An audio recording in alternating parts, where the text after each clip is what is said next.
The Prime Minister will hold a meeting with the US President and other G7 leaders this week to discuss the withdrawal from Afghanistan. As evacuations from Kabul airport continue, the British government says the situation is improving, despite confirming several deaths among the crowds this weekend.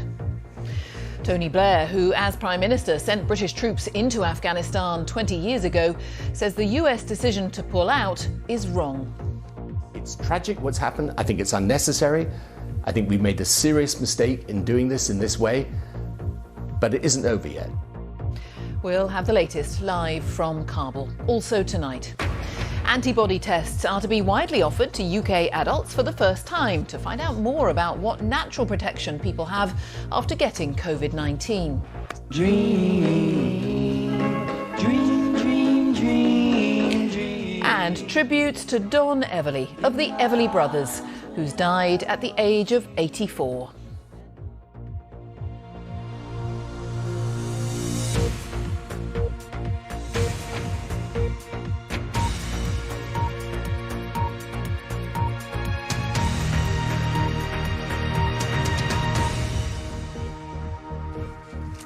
Hello, good evening.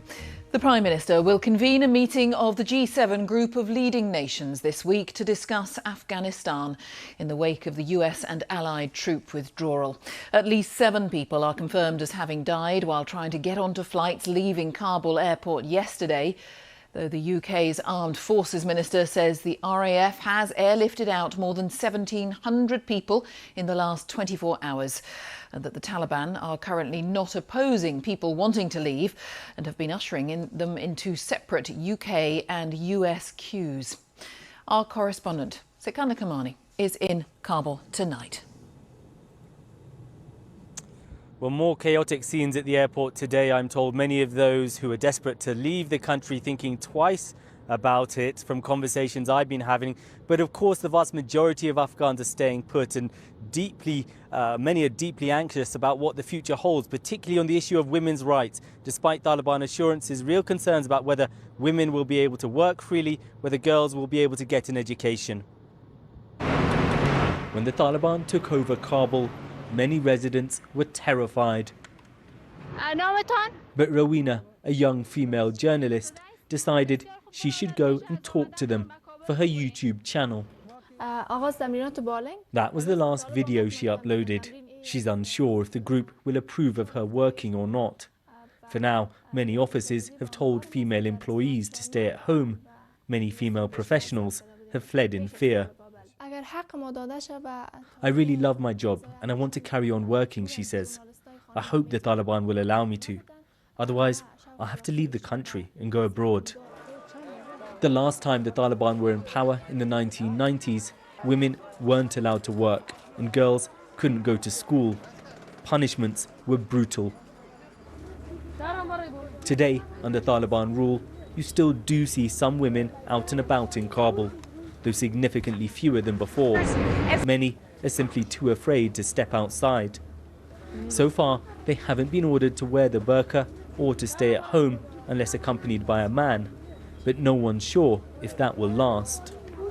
I've been trying to speak to any of the women here, but all of them are extremely reluctant to go on camera. That's not something entirely new, but one woman did tell me while she was deeply anxious about the future, she didn't feel safe saying anything critical about the Taliban.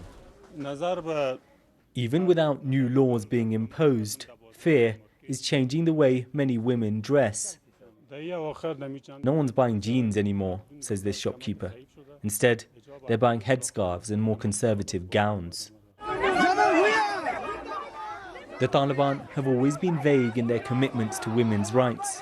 In some areas, they banned girls going to school beyond the age of 12. Young Afghan women have been amongst those taking part in scattered protests defying the group.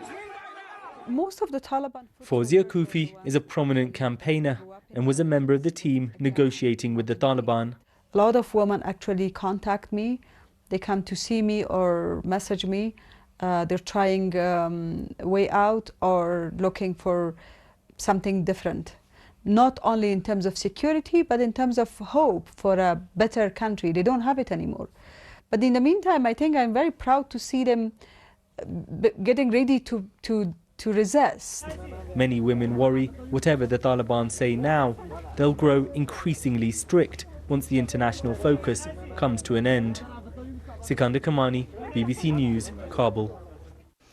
Well, our chief international correspondent, Lisa Sett, has just arrived on a flight into Kabul airport and in the last hour sent her first impressions of the situation. It hits you as soon as you put your foot on the tarmac of this airfield, the intensity and the urgency of this moment. Every direction we look at Kabul International Airport, Afghans and foreigners in straight lines. This urgent evacuation is one that no one expected, nobody wanted, right, and no one will forget. Little children, families, not knowing what kind of life they're heading to. Lisa Sett. Well, here, the former Labour Prime Minister Tony Blair, who sent troops into Afghanistan 20 years ago, has described the US withdrawal as tragic, dangerous and unnecessary. Mr Blair said the decision to end what US President Biden has called forever wars was wrong, describing the slogan as imbecilic. Here's our political correspondent, Chris Mason. He's the former Prime Minister most often remembered for the war in Iraq. Good evening. Before that came this moment in 2001, shortly after the September the 11th attacks. Military action against targets inside Afghanistan has begun. I can confirm that UK forces are engaged in this action. 2 decades on, chaos, desperation. Tony Blair says Afghanistan's being abandoned. It's tragic, dangerous and unnecessary. Imbecilic to walk away. Many people, as a result of what's happened in Afghanistan, are going to have a deep doubt as to whether we can be relied upon. And the trouble with this decision is that our friends are now anxious, and those people opposed to us feel heartened by it, and that is not a good place to be. It's a conflict that cost the lives of 457 UK servicemen and women. Thousands more were injured. As veterans asked themselves if it was all worthwhile, the man who first sent them to Afghanistan says yes.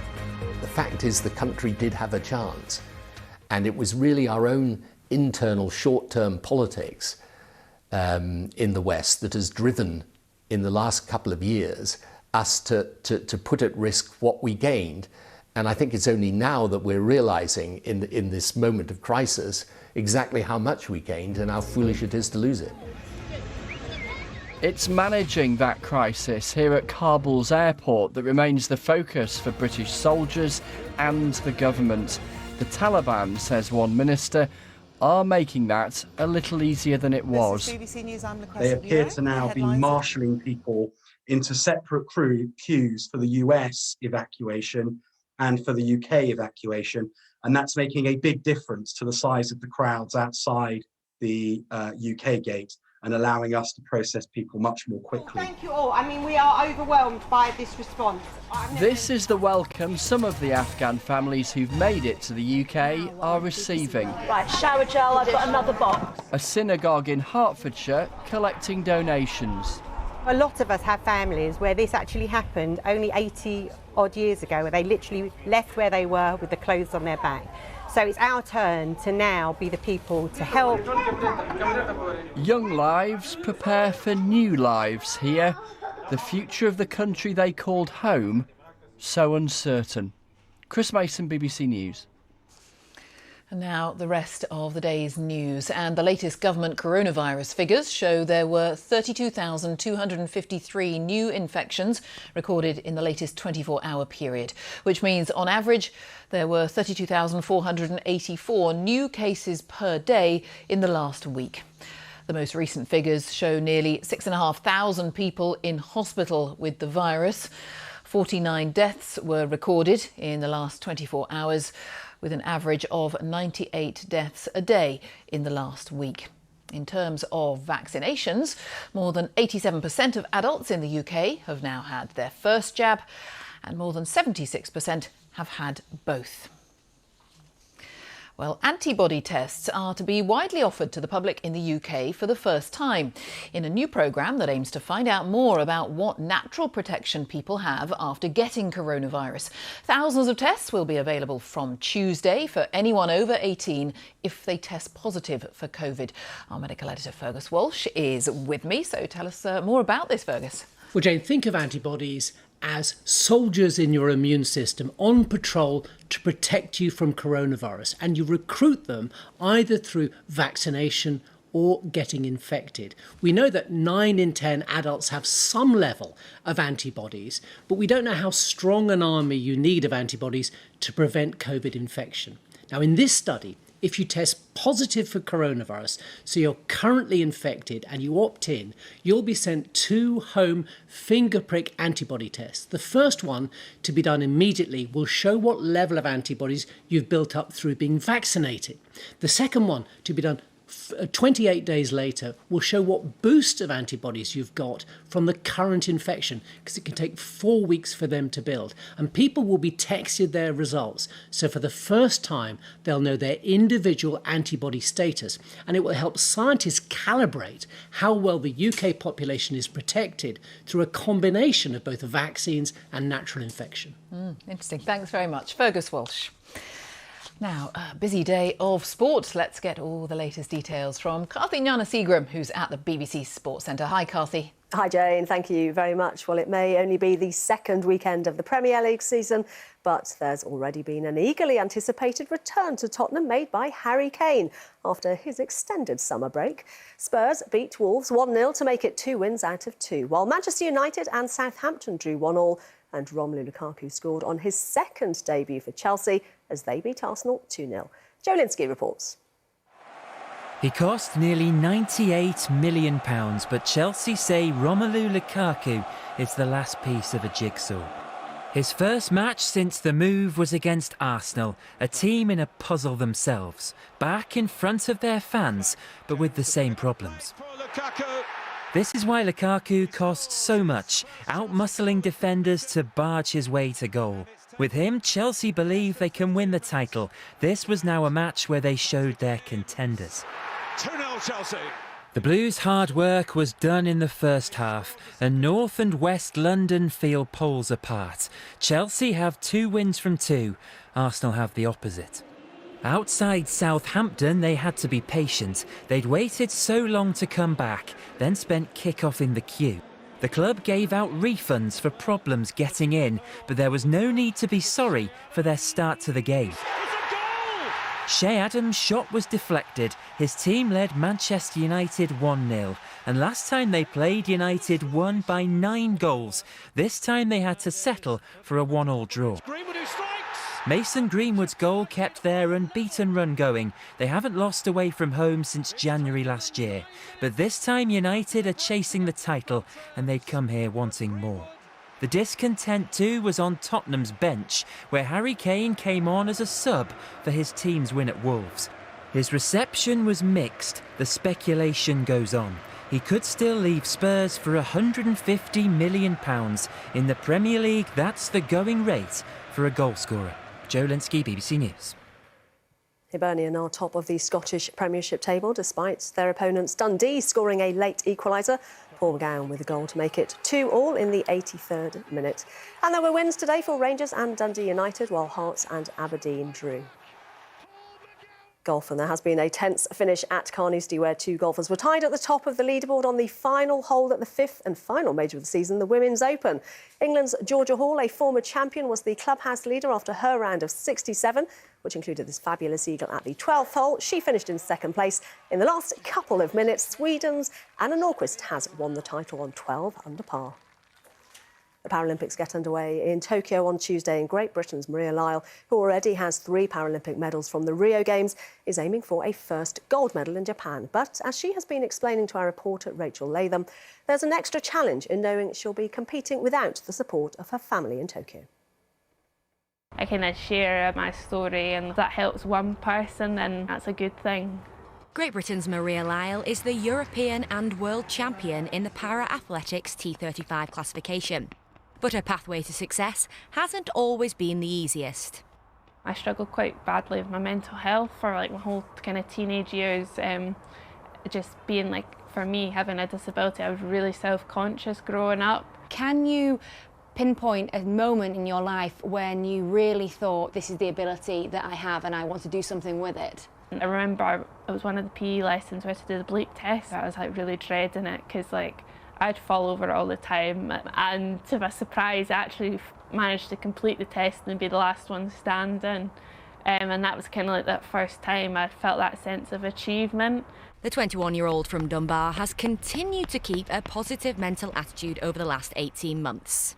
The pandemic has kind of allowed me time to kind of grow and develop. All I can do is really just give it all, my all, do the things that I've practiced in training, and hopefully I can get a medal, and if it's the gold I'd be delighted. Like all athletes, Maria will be out there without the support of her parents. They had saved up for a long time to come and watch me, so it's a bit of a shame, but you know, they'll get a better view on the TV. Rachel Latham, BBC News. That's all from the BBC Sports Centre for now, Jane. Carthy, thank you. Finally, tributes have been paid to Don Everly of the Everly Brothers, who's died aged 84.